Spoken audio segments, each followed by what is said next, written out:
residents will see over the course of the next couple of months through posters, through shop front windows, is a wide array of creative expression that they can learn from, be informed by and enjoy.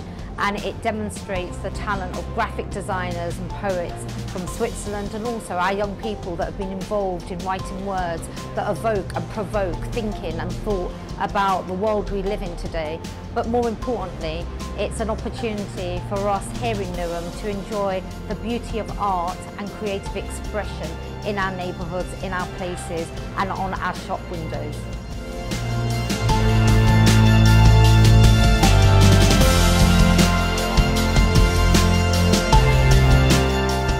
I've been taking a few minutes to look at each of them, and what I think is wonderful about this is that poetry sometimes feels a little intimidating, difficult to read, but in fact you can just kind of wander along here and look at the different examples and just really get whatever you understand out of them.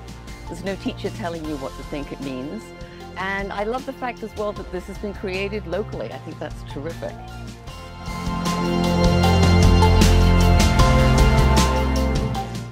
I like the typoetry thing. I think it's a lovely idea, combining two aspects that I enjoy, particularly typography, because I sort of like fonts and stuff like myself in a sad, obsessive sort of way. I think it's very enjoyable. Anything that's new that raises the profile of this area has got to be a good thing, especially from an artistic point of view. If it helps to draw people into places like this lovely park that we're in now, that's got to be a good thing.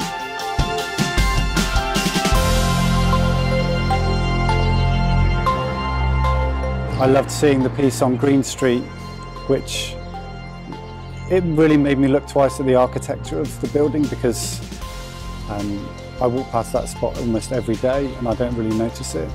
And I loved how that particular design artist had taken the colour from that building and taken some geometric shapes that probably influenced it and then applied that. So it just felt like this lovely combination of architecture, colour, typography and public space and poetry, and it was a great surprise to see on my walk to work in the morning.